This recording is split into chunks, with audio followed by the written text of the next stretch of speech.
Okay, so let's start the second class. Sorry, the third. So in this third lecture, we are going to talk about how different aspects of information security management. And basically, we are going to cover these three aspects. The first is GRC, second is some security standards, and the third one is the textbook approach. Actually, that is something what we are going to see in more details. But let's see what actually are different ways to manage security. And before going into some details of how, like, why actually we want to manage security, this is this picture or this graph I have taken from IBM Security, which tells us like why security, like what actually is the cost of data breach. So in our last class, I talked about a case study, which was about target data breach. And in this target data breach, I talked about like what was the impact, what was the cost, and what was tangible and intangible loss to the company. But if you see this graph, we can easily see the loss in terms of cost, which is in this picture it is in US dollars, in millions. It is gradually increasing every year, and it's not only about retail sector, but it is about every sector you can see here. So almost every industry is facing this challenge of actually the data breach, and the cost means the loss which actually is there, the tangible loss. So what actually we can measure comes in the tangible, and what we cannot measure, for example, industry reputation comes under intangible. So this is some intangible loss which companies are facing due to data breach.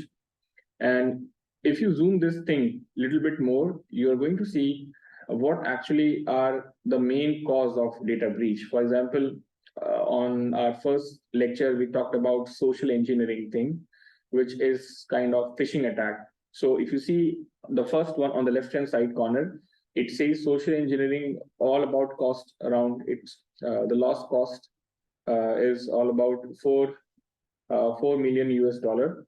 And similarly, we have different kinds of attacks, which are also something around these things. So the basic idea about this, from this graph, I want to portray is these are some commonly cause of data breaches, which are actually happening in different industries, which can start from social engineering, malicious insider, accidental data loss, system error, phishing attack, and so on. So this actually motivates us, like what can be different security management techniques we can use to avoid these kind of attacks in different industrial organizations. So let's see what actually is. So before going into information security management, in any organization, what I can say is in any organization there are some. There is IT group actually. So within IT group, we can have a cybersecurity management team, or we can have a separate cybersecurity management team. So it depends on the organization how actually they want to invest and how actually they think security as a concern, I will say. So we need to understand what actually is the difference between an IT and a security management thing. Then only we can understand what it actually is information security management does. So if you see this IT group, the main role of IT group is to ensure the effective and efficient processing of information. Means if apart from this, they are also responsible to check what are the different resources available in organization, whether they are working or not. So these all things comes under IT group, but the primary focus of information security management team is to ensure CIA track confidentiality, integrity, and availability of information. And it's very important, like before we go into information security management, there are 6 P's which are associated directly with this information security management thing. So let's understand this 6 P's, and then we are going to see those different approach actually which we can follow in an organization to manage information security. So the first one is actually planning. So the planning in any organization, planning will be done in 3 different ways. I have written that thing on board if it is visible. So if it is not, so I can tell you what actually it is. So the planning will be, the first will be the strategic planning. Strategic planning means the organization is thinking something for some output for a long-term period. So it's not short-term goal, it's a long-term decision there which they have to take. And the output of that long-term you're going to see after 3 or 4 or 5 years. So it's not about coming years, it's about a long time of period. So this is actually about strategic planning. Now, in order to achieve strategic planning, we have a second planning, which is tactical planning. So tactical planning actually breaks this strategic planning into different or multiple objectives. And in tactical planning, we are more concerned about coming years. For example, what is going to happen next year, what is going to happen after that year, means 1 or 2 years. So it's not about very long; it's about short time. And in order to achieve that long term, we are going to divide it into separate sections. I will say separate plans, objectives. And now, in order to achieve this tactical planning, there is the third one, operational planning. Operational planning talks about our day-to-day work, what an employee or an manager is going to do actually. So this employee or manager is going to perform some task, and depending on that task, they are going to accomplish the strategic planning which they have established before going down. So now I hope you're getting my point. So there is strategic, then there is tactical, and finally there is operational. By operation means the day-to-day activities that employee or managers performs to ultimately achieve our strategic planning. So in terms of security, this planning actually is going to involve certain things, which is means there should be certain organizational security goals, objective, and strategy.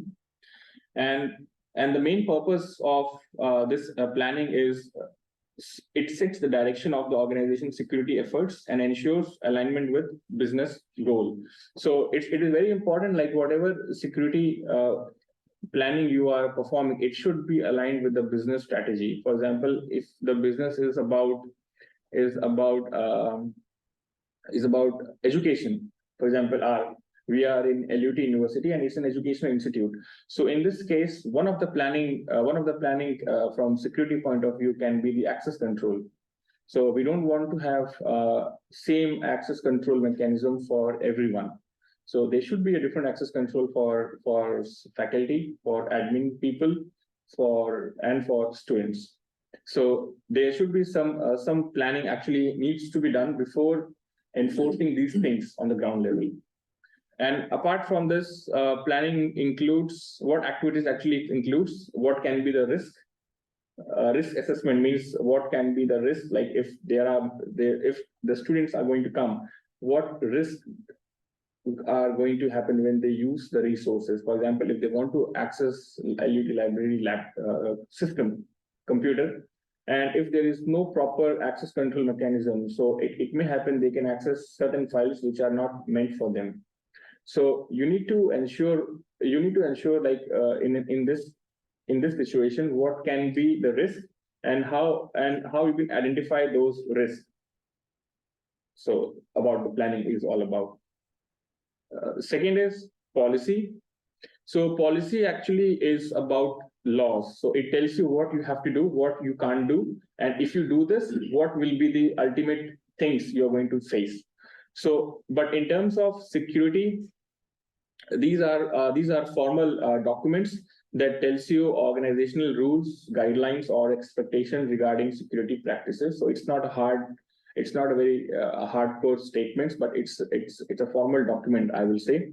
And the main purpose of making a policy is it helps in enforcing compliance, and it also ensures set of expectations for employees and stakeholders. So what activities can be done? What activities can happen in policy? So there can be multiple policies related to access control. This is one example which I will take throughout this class, access control. So So there can be certain policies related to access control and for student and for staff and so on. There can be some policies for incident response, compliance with the institute's regulations, and so on. So next is programs. So programs actually talks about the initiatives and activities that we are going to follow in order to implement and manage the policies. So one of the security programs can be SETA, which is Security Education, Training and Awareness Program. And this SETA main ultimate goal is to make sure that every employee in the organization is aware of security policies. So you are going to run. So these all terms are very related with each other. This is something which we have to understand. So if you see, earlier we were talking about planning. Now, to reach to that ultimate goal, there should be certain policies in our organization. Now, in order to accomplish those policies, we have programs, and one program is this Security Education, Training and Awareness Program, and so on. And the next P is protection. So this protection actually means we are more concerned about protecting the technical, physical, and administrative security measures, things in an organization. So basically, there are going to be different organization assets. It can be the data, it can be the hardware which they are going to use, and this protection P comes to protect these things from malicious users. And how we can do this? We can do this by preventing unauthorized access. Means we can have some robust access control mechanism in our institute, and we can protect our data actually. So the ultimate goal is to protect data, the hardware, and for example, for data, we can have this access control mechanism in our example. Next is the people. People over here means the actual people, means the user who are going to use this the security environment. And the main purpose of this is to promote security conscious culture and encourage individuals to recognize, report, and mitigate security threats. So how we can make sure that the people who are working in an organization are up to date. This can be done by running certain programs. For example, this security awareness and SETA program in an organization, which is going to boost the people, and they are going to be more aware of their role. They are going to be more aware of their responsibilities in the entire security management. Ultimately, last we have this projects. So project is about, like, if you want to make some changes in an organization, if you want to follow certain process, it is always recommended to follow this process in the form of project. The reason is, if you are doing certain changes, or if you are following a process in project, it will be easy to manage. It will be easy for you to check whether everything is going according to the plan or not, if it is in a project thing. For example, in our case, if you want to have in our department, if you want to have this setup program for each employee, we can execute this setup program as a form of a project. So once you have this program or this process as a project, then the things will be aligned in the sense, you know what actually when you have to complete it, what is the current status, what is the deadline. You can monitor different aspects, for example, assignments and everything. So the idea is we can convert the whole process in a project and this project will ensure that these things are going properly. So this is the main thing. What is the difference between program and project? So project is the way to implement program. So you have this setup program, which are going to be used by people. So there are three things: program, people, and project. So setup program is going to, I'm giving an example. Setup program is going to be used by some people for training and educating them related to security, right? So this is the program we have. But in order to make sure that this program or process should go in a systematic way, or it should it should follow certain guidelines and everything. We can implement this whole process or program as a part of a project. So this, now we have a project which ensures that every people in this organization should go through the setup program. So once you have this setup program in the whole, in a big concept of a program, there are multiple things which you will have. Program means just training, that's it. It will not cover whether it is completed, what assignments are there, whether they are doing it on that deadline. This all things will not come in program. This will come under project, because now you have a project, a big thing, and there is a deadline for a project. It has to be completed, and there will be certain different aspects also in project, I will say. Yeah, so this is one thing. But yeah, so let's see actually what actually is the relationship between policy, standard, practice, procedure, and guidelines. So these are the 5 things which we will see every time, and we should be able to clearly understand what are the difference between them. So first is the policies. So the policy is a high-level formal statement, I will say, which tells the organization what, which helps the organization to reach a certain goals or objective. One example in this case we have taken is employee must use strong passwords. It doesn't tells you what you have to do, how you have to do, when you have to do, nothing. It just tells you. So there is a policy in our organization. We need to have a strong password. Formal statement. So policy is formal statement. Next is standard. Standard means if we want to comply to that policy, there will be certain detailed statement. Means detailed statement means it will include, for example, in our case, it can include the password should be 10 characters long. It can have one alphanumeric thing. It should have one special character, and so on. So it is a detailed statement. So policy, standard. Standard means if you want to comply the policy, this is a detailed statement. Next is practice. Practice will tell you. Practice is actually is more kind of a recommendation kind of a thing, which is being used by various reputed organizations. So, for example, there is one for this password thing. There is a US cert, and it is United States. I have written that down. United States Computer Emergency Readiness Team. So they recommend the password in the following way. Use minimum password length of 50. Now it is more detailed. Characters for administration account. So there will be more. It is more detailed statement. And for example, in our case, it is telling you for administration account, the password should be minimum of 15 length. But if you check the standard, it was not about this. For every policy, means the password, the standard was same. It was not differentiating for admin people or for the normal user, nothing, because this is widely accepted or recommended standard we have. So this is practice. So practice means it identifies other reputable organizations and agencies that offer recommendation that the organization may have adopted or adapted. This is the practice is about. Fourth is guidelines.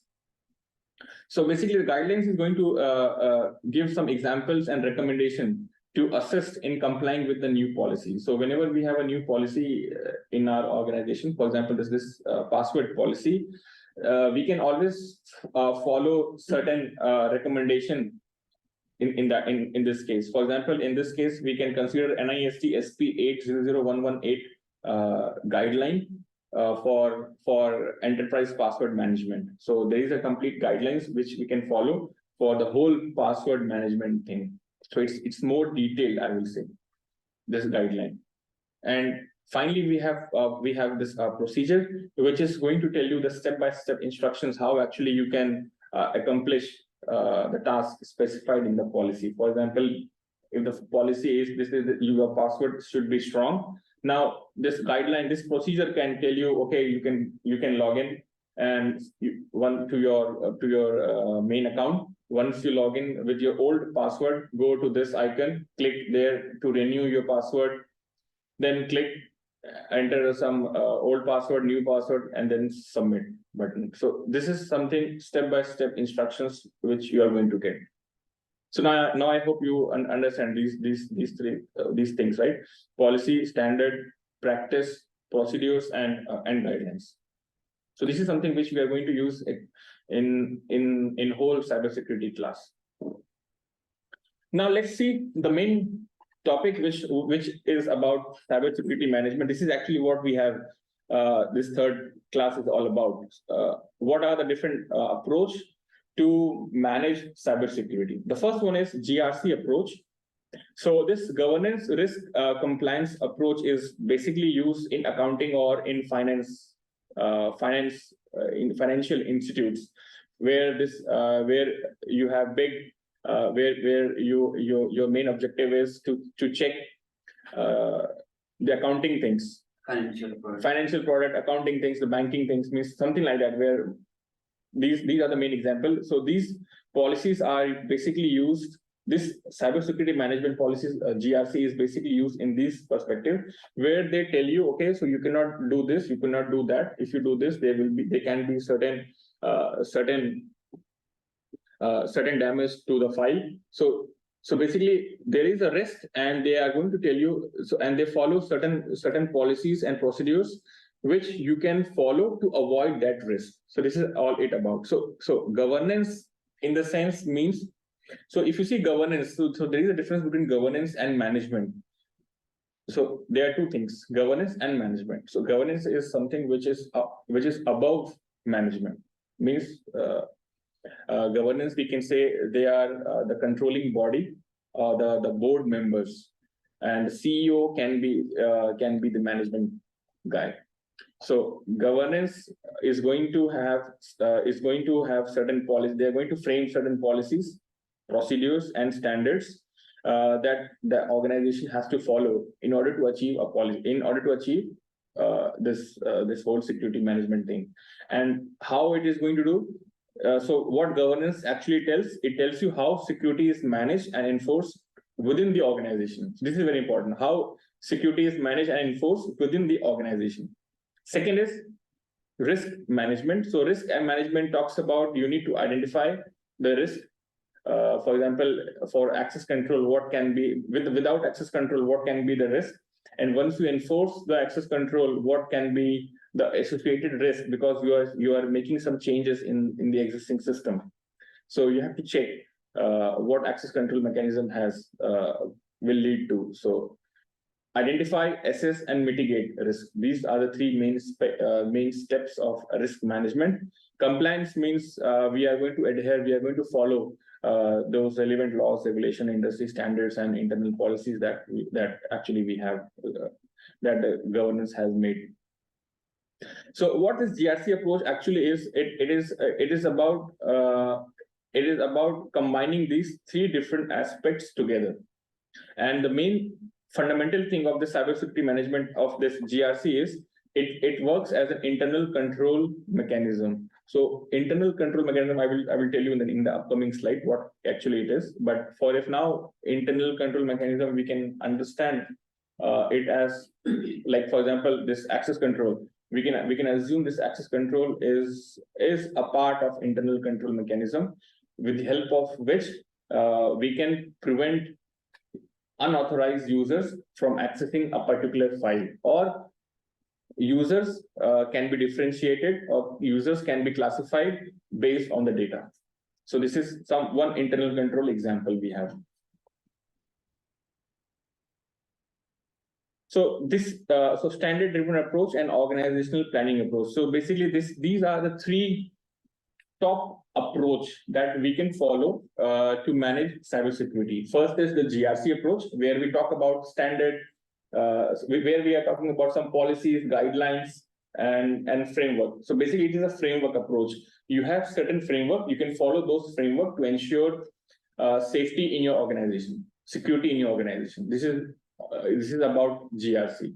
Second is standard. So these standard driven approach means they are widely accepted by different countries, and you can follow these standards, and you can also have certain training on ISO different IEC 27001 and so on. There are multiple standards, and you can have certain training on these standards to become a specialized.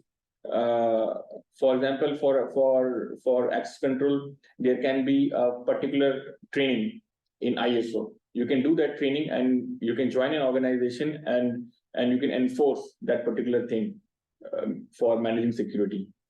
Third is organizational planning approach. So this is what we are going to learn in this cybersecurity thing. So this is, means the whole course, which talks about strategic planning. Strategic planning I told you about, which is all about the top level, from the top, what we are seeing for the long term. Risk management, I also told you what is risk management. We need to first identify what is the risk. Before, means if we are changing some part, there can be some risk. So we need to identify what is the risk, how we can prioritize, and how we can eliminate that risk. So this is what the risk management process will be. And this is something which we are going to see in our upcoming class, risk management. And the third is contingency planning, which means once the risk has happened, means once the data breach has happened, now what actually we can do to recover from that risk. So this is basically a textbook approach, third one. So one is so if you see, so the first one was about internal control approach. So this is framework based approach. Second is standard driven approach. So there are certain standards which you can follow for certain things. And third is textbook approach, which talks about strategic planning, risk management, and contingency planning. So we are going to see these things in details just to get more about this. Let's go into first this GRC approach. What this GRC approach is. So in early 90s, there were many frauds in financial or this financial sector, and because there were no controls available over there to rescue this frauds things going.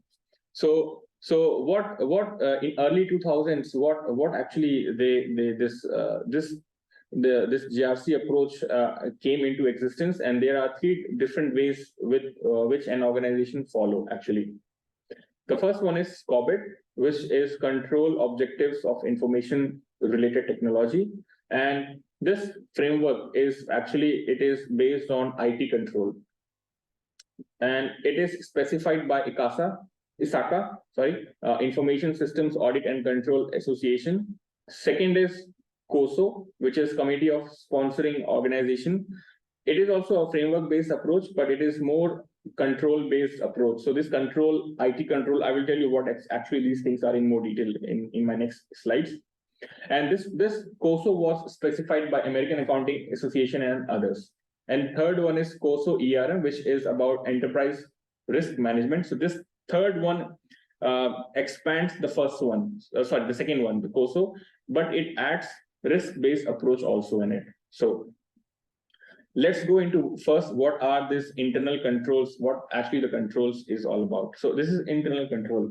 So internal control are the processes implemented to provide assurance that the following objectives are achieved. So in an organization. So I have just taken this from the textbook, and this internal controls can be what is safeguard assets, maintain sufficient records, provide accurate and reliable information, prepare financial reports according to established criteria, promote and improve operational efficiency, encourage adherence with management policies, complies with laws and regulation. So these are some process which this internal control follows in order to manage security. So these are some inbuilt controls which you can follow. Next, what actually is the function of internal control? So for example, in software maintenance, we have we have preventive, detective, and corrective maintenance. Similarly, in internal controls also we have preventive, detective, and corrective control. So preventive means we want to prevent before it occurs. Detective means we want to detect the problem that cannot be prevented in the first stage. And the third one is corrective. Now it has happened, Now we want to follow certain steps or procedures to actually identify and correct that problem. Similarly, that what we have in software maintenance, the same thing we have in internal controls also. They work in these 3 points: preventive, detective, and corrective. So let's see this COBIT framework in more detail. So the current version of this COBIT framework is COBIT 5. I will not go very deep into these frameworks. I'm just giving you the outline, how actually what is these frameworks, so that you should be able to answer whenever you see these terms. Actually, this is my main objective. But if you want to go in these terms into more details, there are certain trainings available actually in market or in online. Means there are certain online people, organization who are giving you certain training. So, but this COBIT framework is basically based on these principles: means meeting stakeholder needs, converting the enterprise into and applying a single integrated framework, enabling a holistic approach, separating governance from management. So the last point is very important. It separates governance from management. So let's see how actually it separates governance from management. So whenever we have certain government business needs, so first of all, we need to understand what is governance and management. So governance is the body, the board members, and the management is the CEO or the company manager. All those people will come under management part. Why this COBIT actually came into existence? If you see in my last slide, I told you in 90s there were many fraud incident happened, and there was no governance actually there. There was management, and these management people were managing everything. So there were no one who can check actually whether this management is doing right or whether they were doing this thing wrong. So there was nothing like that. So whatever decision the management takes, it was happening like that. Means if, for example, the top head of the management can be the CEO. If he takes this decision, it's good. Means whatever he takes, it is right, whether it's right or not in general. So this COBIT 5 framework came into existence. Means this is the current actually framework which is being used, and the main point of this is they separate management from governance. So now the governance, the board members. So whenever a business needs come, so this governance is going to evaluate whether you are doing those things properly or not.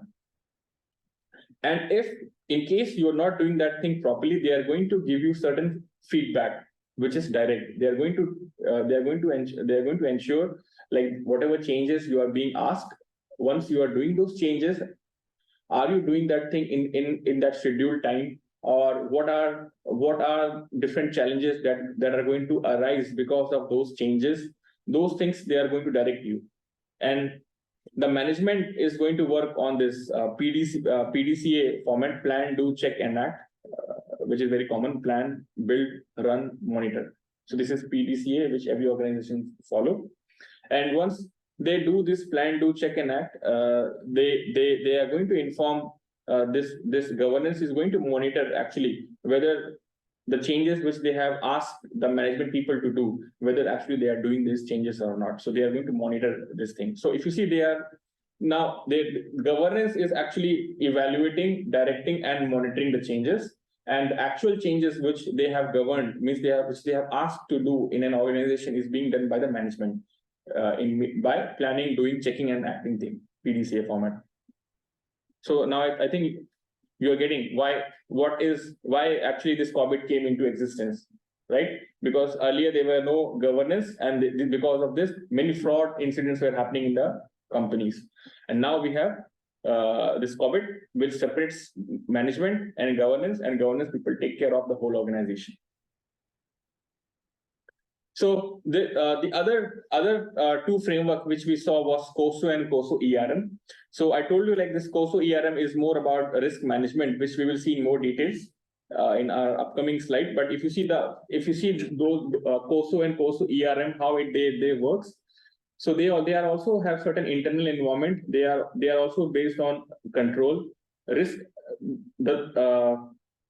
The points which are in red, actually, these are something different, which is not there in COSO. So if you see these two things, they perform control, they have this risk assessment, they have control activities, they have information communication, they have monitoring. So what is the main difference? Risk response. So once the risk has been identified, what response we are going to have in an organization. So this is the main difference. But ultimately, I will not go in much detail of this, how actually these frameworks works. But the main difference is the risk response and objective setting. So next is this ISO IEC. So next third approach is, the second approach is following some standards. And one of the standards is this ISO, International Organization of Standards for Security. So there are many security standards which are being used in different organizations. And this is one of the widely used security standards, which originally came from British standard BS 7799. And the purpose of this is to establish guidelines and general principles for initiating, implementing, and maintaining and improving information security management in an organization. So ultimately, they want to have certain guidelines and principles. So ISO 27000 series is particularly related to information security management. So whenever you see ISO 27000 series, it can be any number after 27,000, means 27001 to 12. So there are 133 possible controls they have mentioned, and any organization can follow these controls to ensure the security of their whole organization. And each section of this control actually includes one or more objectives, control relevant to the achievement of the objectives, implementation guideline, and other information. And in 2007, it was renamed as 27002, and 27001 actually provides the guidelines on implementation in PDCA format, means plan, do, check, and act format. So these are the list of ISO series. So if you see, the first one talks about information security management system overview and vocabulary. And if you go a little bit down, let's see, 27005, it talks about guidance in managing information security risk. So for every aspect, now they have a certain standards, and you can do this training on any of these standards. And actually, the thing is, this ISO is widely used by European countries, and it is more established in Europe part, and some Asian countries also follow this ISO standards. Is it mandatory to follow in the Europe? Yes, it is mandatory to follow in Europe. They always have this ISO guidelines for information security, and for every aspects they have. For example, if you see the 52 point for investigation, 52 is about storage security, 51 is about intrusion prevention. So for each and every security aspects, they have a particular guidelines, and these guidelines actually talks about this. They have one or more objective, then they mention what are the control relevant to the achievement of that objective. For example, if access control is one of your objective, so what controls can be there? So you don't want to have same access control for each and every people in the organization. So they are going to list certain controls, and then implementation guidance and some other relevant information. But this is not open access. Whenever you want to follow these guidelines, you have to pay for it. So it's not available publicly. So these ISOs are not available publicly, and this is the one of the reasons why they are not widely used. So you have to pay for each guidelines. For example, let's take the example of 51, which is ISO IEC 27039, which talks about intrusion prevention. So if you want to follow this intrusion prevention guidelines in your organization, you need to buy this ISO. Then only you can get all those guidelines, the steps, procedures, everything. So many countries, so this is the politics which we have. Many countries, including US, Germany, and Japan, they have not adopted this model, and they claim they are fundamentally flawed. But the thing is, the global information security community, and what are the reasons they say? The global information security community has not defined any justification for the code of practice identified. The model lacks the necessary measurement precision of a technical standard. So these are some basics comments which they have given on ISO standards, and they are not using this ISO standards. So what next? So in United States, they follow this National Institute of Security and Technology. This is the security model which actually they follow, and this is open access. So you can follow any of these guidelines, and it is freely available for everyone. And this is why it is very popular also in different parts, especially in United States. It is being used. So if you see one of the policy is one of the standards, I will say, is about SP 830, which talks about risk management for information technology system. So they have the whole guidelines, the procedures, the controls, what controls you have to follow, and everything in this SP 830, and you can read it. It is freely available for everyone, and this is why this is more used also. So, for example, SP 818, which is an NIST guideline, it guides us for developing security plan, and it offers an approach. I'm just giving you an example. Actually, it offers an approach to policy management. These policies are living documents that constantly change and grow. These documents must be properly disseminated and managed. Good management practices for policy development and maintenance make for a more resilient organization. Yeah, so this is exactly what we have here.